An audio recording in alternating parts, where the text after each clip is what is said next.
penghalangnya juga ada 3. Yang pertama emosi, yang kedua stresor, dan yang ketiga surprise event. Kalau emosi jelas. Emosi-emosi negatif itu mungkin menghalangi jalanmu mewujudkan harapan. Jadi kamu terburu-buru, atau kamu males, atau kamu ngamuan, atau kamu merasa minder, atau kamu terlalu pede, itu kan emosi-emosi. Itu sering jadi penghalangnya harapan. Cita-citamu segera dapat pasangan, tapi kok ya mentalmu minder. Kalau ndak ada orang aja kamu postingnya, teriak-teriaknya selalu tentang perempuan, pasangan, tapi begitu ketemu nderedek, grogi, ndak bisa ngomong, ya sama aja. Emosi ternyata penghalangmu. Yang kedua stresor. Kalau stresor ini nanti berpengaruh ke emosi, tapi stresor itu sesuatu yang menghalangi, yang menekanmu sehingga ndak bisa mewujudkan harapan. Kayak kamu pengen cepet lulus, tapi kok ya kamu kerja. Kerja ini kan jadi stresor namanya, membuatmu stres. Jane pengen cepet lulus, tapi kok ya harus kerja ya. Nah itu kan stresor namanya.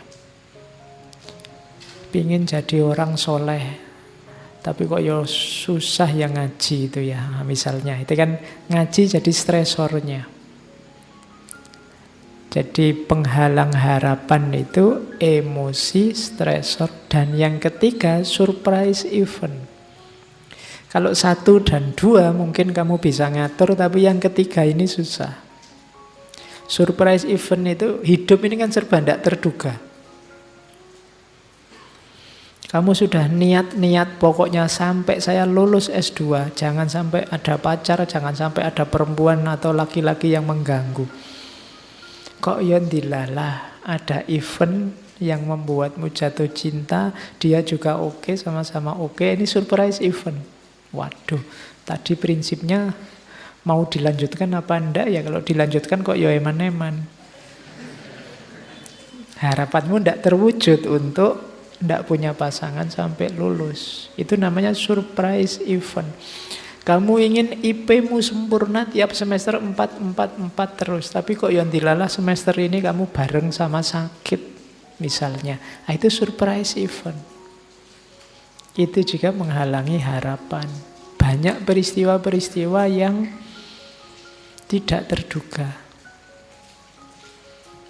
Jadi ya kayak kamu mau berangkat kuliah itu loh. Sudah kamu niati berangkat pagi-pagi, kok yon dilalah naik bis transnya mogok misalnya. Jadi kalau ditanya dosen, mogok pak, mesti gitu.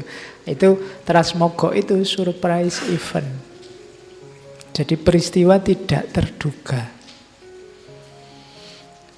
Oke. Ya nanti kalau kamu nulis surat izin ke dosenmu itu, mohon maaf saya tidak bisa masuk hari ini pak karena ada surprise event. Jadi ada peristiwa tak terduga yang membuat saya tidak bisa masuk kelas. Nah, ya, karena hidup itu kan tidak semulus rencana kita. Kita maunya ke sana, ada surprise event. Kamu nembak dia, malah yang kena temennya misalnya. Itu kan surprise event. Jadi itu penghalang harapan. Kayak kamu dulu mungkin zaman SMA terus mau kuliah, kamu membayangkan, wah besok kalau saya di Jogja mau jadi mahasiswa yang soleh, tiap hari ke masjid, nanti apalan ini, tahajud, rajin ngaji. Begitu jadi mahasiswa, lupa semua. Kenapa? Banyak surprise event, Pak. Jadi banyak peristiwa tak terduga yang semakin jauh dari cita-cita. Oke. Ya sama kan, saya sering mengilustrasikan kamu waktu kecil dulu, waktu ditanya cita-citanya apa, jadi dokter, jadi pilot, jadi guru gitu kan. lurus. Tapi kan peristiwa macam-macam, banyak surprise event. Sekarang kamu tidak bisa jawab lagi kamu pengen jadi apa. Ya, masa tetap pengen jadi dokter, wong ya kuliah di Usuluddin misalnya. Kan tidak bisa, kenapa? Peristiwanya sudah ganti. Ya, masa Usuluddin dokter, dukun mungkin bisa. Oke, terus. Nah, kalau ini proses namanya lost hope, hilangnya harapan, itu sebenarnya ada prosesnya. Ketika harapanmu masih penuh, itu masih motivated, masih full. Terus muncul halangan. Muncul hambatan-hambatan dari emosimu, dari stresor, dari surprise event, sampai kamu sadar, wah susah aku mewujudkan harapan ini. Lahir fase kedua namanya rage. Rage itu kemarahan. Aku kok tidak lulus ya semester ini, aku kok jomblo terus ya, kemarahan. Marah ini kalau terus-terusan nanti lahir despair. Despair ini semacam hilang, kadang-kadang diterjemahkan putus asa. Jadi ini sebenarnya bukan kok tujuannya tidak tercapai, tapi agennya sudah menyerah. Bukan berarti dia tidak percaya sama tujuannya, dia tidak percaya sama dirinya, itu namanya despair. Jadi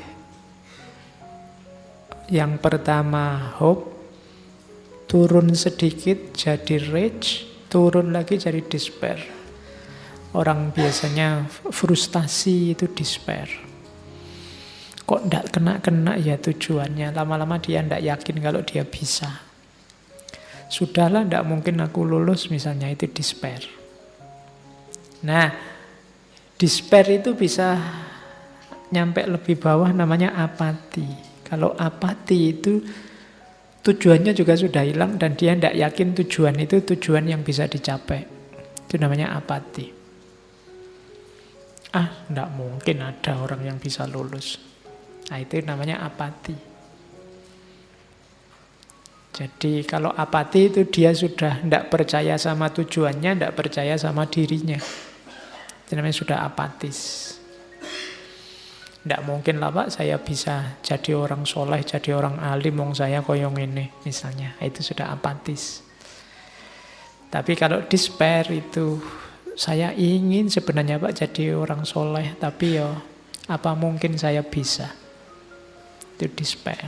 Kalau rage itu, saya ingin jadi orang soleh, tapi kok ya sulitnya, banyak sekali halangannya Pak. Itu rage, mengeluh. Yang paling atas, motivated itu, saya pasti bisa jadi orang soleh. Sekarang sih belum Pak, ya kira-kira 20 tahun lagi lah Pak. Nah, itu motivated namanya. Tidak apa-apa jauh, tapi kan masih semangat. Nah, jadi itu proses dari berharap sampai apatis, sampai putus asa. Kalau di agama kan bahkan sampai level despair ada jangan, putus asa saja jangan. Putus asa itu kan kamu tidak percaya bahwa dirimu bisa mencapai tujuan itu. Kalau apatis dia sudah skeptis sama tujuannya. Apa ya mungkin tujuan semacam itu sudah apatis. Jadi agama bahkan yang paling bawah aja, yang nomor 3 itu saja sudah jangan. Oke, terus kalau ini membangun harapan atau membangun kembali harapan. Tadi kan punya cita-cita kok terus gagal, despair. Nah, kalau ini dibangun lagi yuk. Biar kamu tetap bisa berharap. Yang pertama apa? Goal setting. Ayo ditegaskan lagi. Kamu ingin apa sih? Itu namanya goal setting. Kamu ingin mengharapkan apa? Cita-citamu apa? Yang semula sudah mulai buram, sudah mulai blur karena kamu tidak yakin, sekarang ayo digarisbawahi lagi, ditegaskan lagi. Setelah itu, identify viable pathways. Kira-kira ayo diidentifikasi, kamu bisa nyampe tujuan itu lewat jalan apa? Diidentifikasi dulu jalannya. Terus biar semangat, creating future memories of success. Bayangkan kalau nanti kamu sukses, kebahagiaan apa, kenikmatan apa yang akan kamu alami. Jadi creating future memories of success.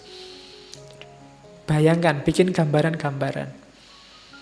Enaknya kalau kamu lulus cepat, itu segera kamu bisa kuliah lebih tinggi, segera kamu bisa macam-macam nyari kerjaan, segera kamu bisa.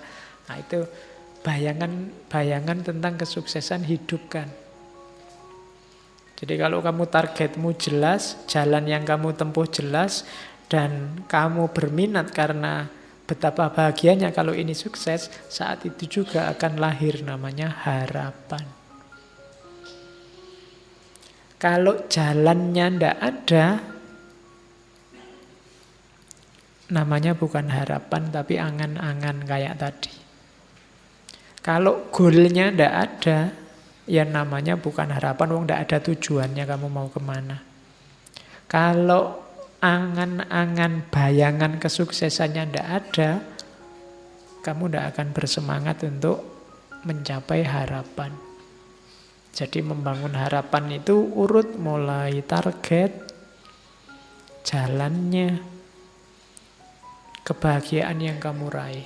Setelah ini kamu boleh, mumpung ini masih awal tahun 2019 ini, harapanku apa saja.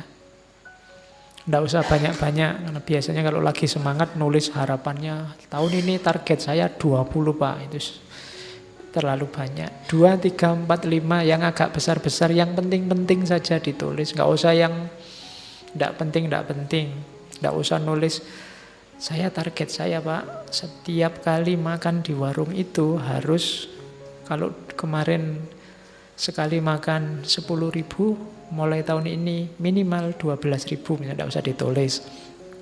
Seandainya memang itu targetmu, tidak penting. Target yang penting-penting daftarin, tidak usah terlalu banyak. Plus jalannya, yang berat mungkin kamu harus merancang jalannya. Untuk bisa ke sana Pak, saya harus menyisihkan waktu, saya harus menyisihkan uang, saya harus tiap malam melakukan ini, tiap pagi melakukan ini, itu jalan namanya. Sambil kamu hidupkan terus bayangan-bayangan kesuksesannya. Nah itu awal dari hidup yang penuh harapan.